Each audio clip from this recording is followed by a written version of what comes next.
This is a derivation that follows on from the derivation of the telegrapher's equation. And from there we had two differential equations that were coupled. If you'll recall, they were du of xt dx equals 2 minus I of xt r minus L for inductance di of xt dt. And then we also had a corresponding equation for current. The I of xt dx equals 2 minus u of xt times the conductance minus the transmission line capacitance term, which was minus c times du of xt dt. We'll call those equations 1 and 2. As usual, we will go ahead and solve these two equations by assuming a solution of this form. U of xt equals to u of x e to the I omega t. And a current term, I of xt equals to I of x e to the I omega t. This implies du of xt dx equals 2 minus I of xt times r minus L times, and now we take the derivative with respect to time, get I omega times I of x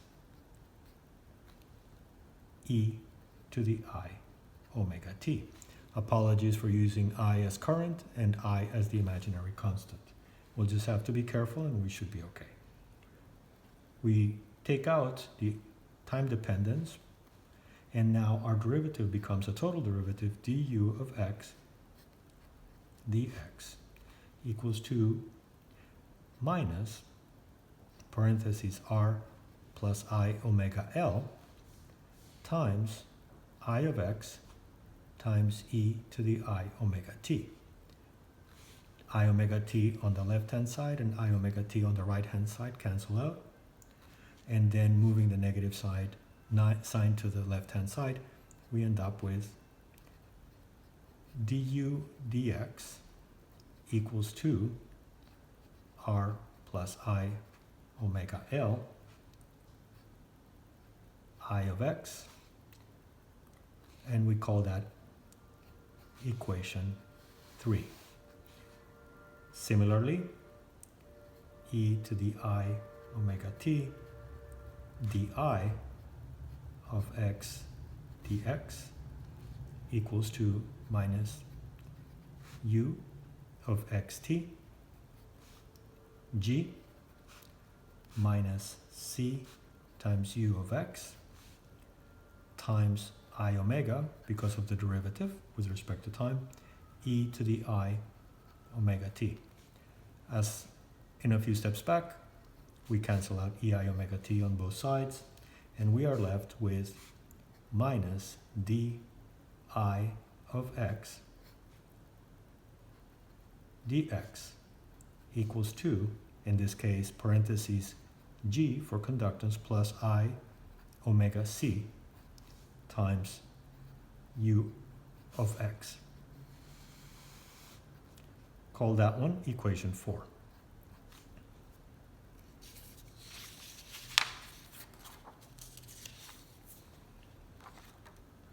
Now we take another derivative with respect to x.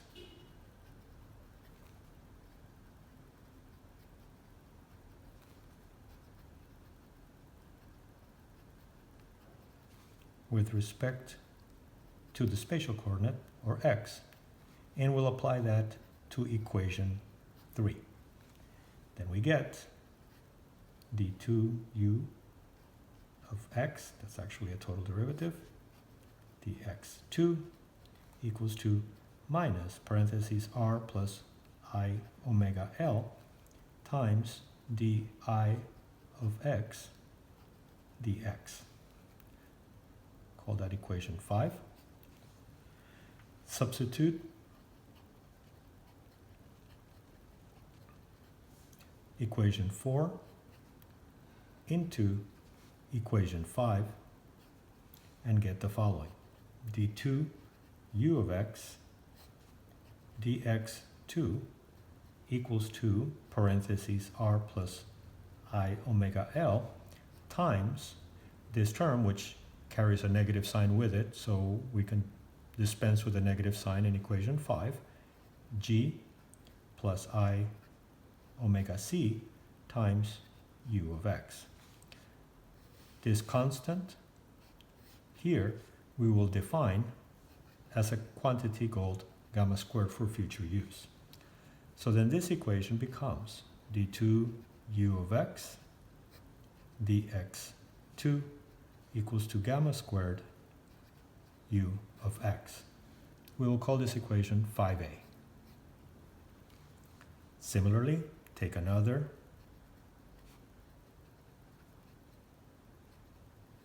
spatial derivative, or derivative with respect to x,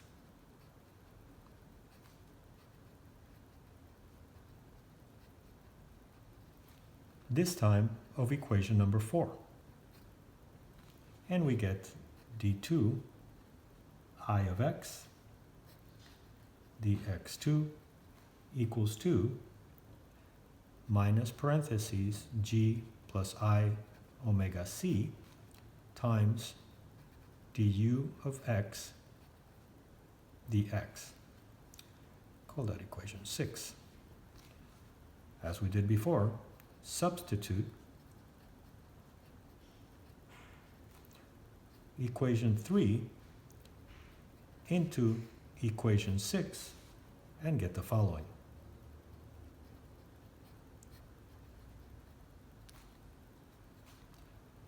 Parentheses g plus I omega c times parentheses r plus I omega L times I of x, which is another way of saying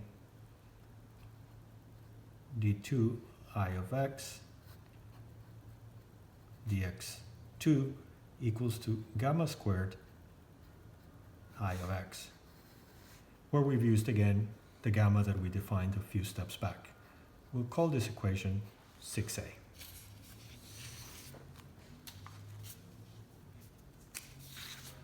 Now we have equations 5a and 6a, and we will suggest solutions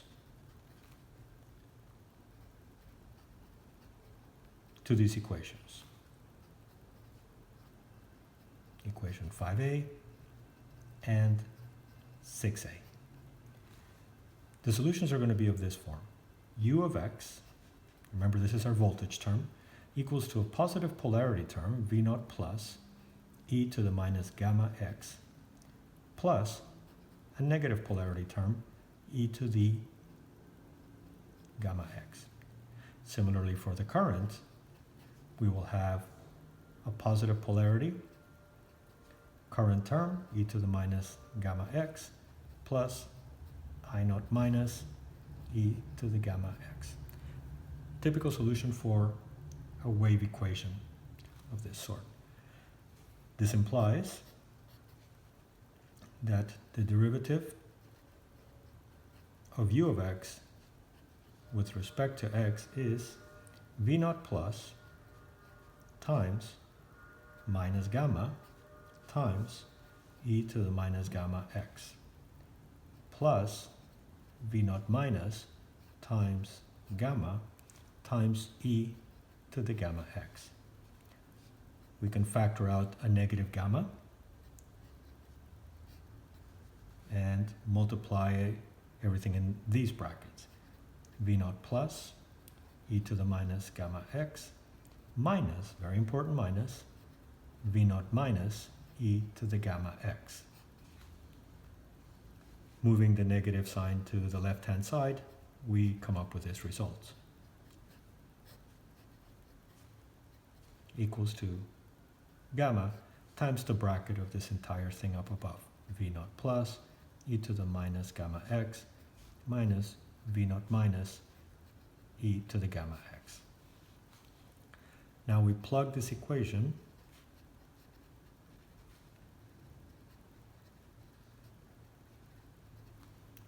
back into equation number 3. And we get the following: minus du dx, which is equal to parentheses r plus I omega L times I of x, which is now equal to, by the previous step, gamma times the bracket of V naught plus e to the minus gamma x minus V naught minus e to the gamma x. We can simplify this a little bit by saying gamma over r plus I omega L times the bracket. Before we write that bracket, let's consider the idea of how we define a characteristic impedance. Characteristic impedance is not going to be a function of voltage V of x over current, or U of x over current I of x. It's actually going to be dealing with polarity. It has to be sensitive to polarity. So we'll use V naught plus over I naught plus. And notice that if we were to write this in terms of the negative polarity of our transmission line, of the voltage and currents on our transmission line, we'd have to say minus V naught minus over I naught minus. With this definition, we can go ahead and substitute in here for V naught plus and V naught minus the following: Z naught I naught plus e to the minus gamma x plus Z naught I naught minus, and that's where the negative sign is taken care of by the definition of characteristic impedance when we're discussing the negative polarity, e to the gamma x. Okay, we can factor out Z naught, and we end up with gamma Z naught over r plus I omega L times this expression, I naught plus e to the minus gamma x plus I naught minus e to the gamma x. Now, of course, on the other side, we are going to be having the term for I of x. I of x is I naught plus e to the minus gamma x plus I naught minus e to the x. You can put that in a bracket.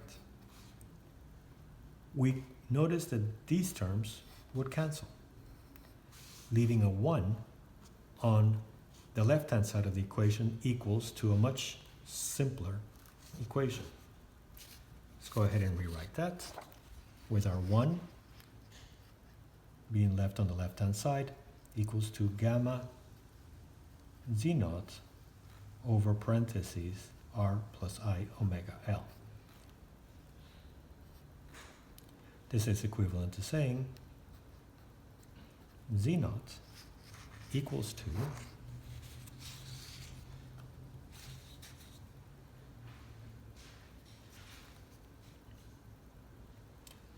parentheses r plus I omega L over bracket parentheses r plus I omega L G for conductance plus I omega C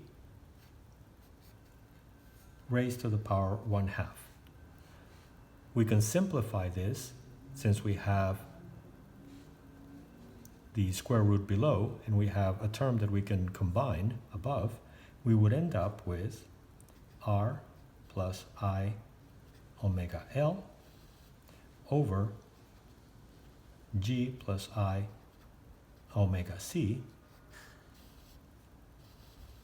under the square root sign, and that equals to the characteristic impedance Z naught. This is the final result that we were after. We have an expression for the characteristic impedance of a transmission line Z0 as a function of R resistance, omega angular frequency, L inductance, G conductance, and C capacitance, all parameters of our transmission line. This is the result that we were after, and now we can go on and see specific cases in which a few of these terms can cancel out, and we can get some insights about our transmission line. This concludes the video.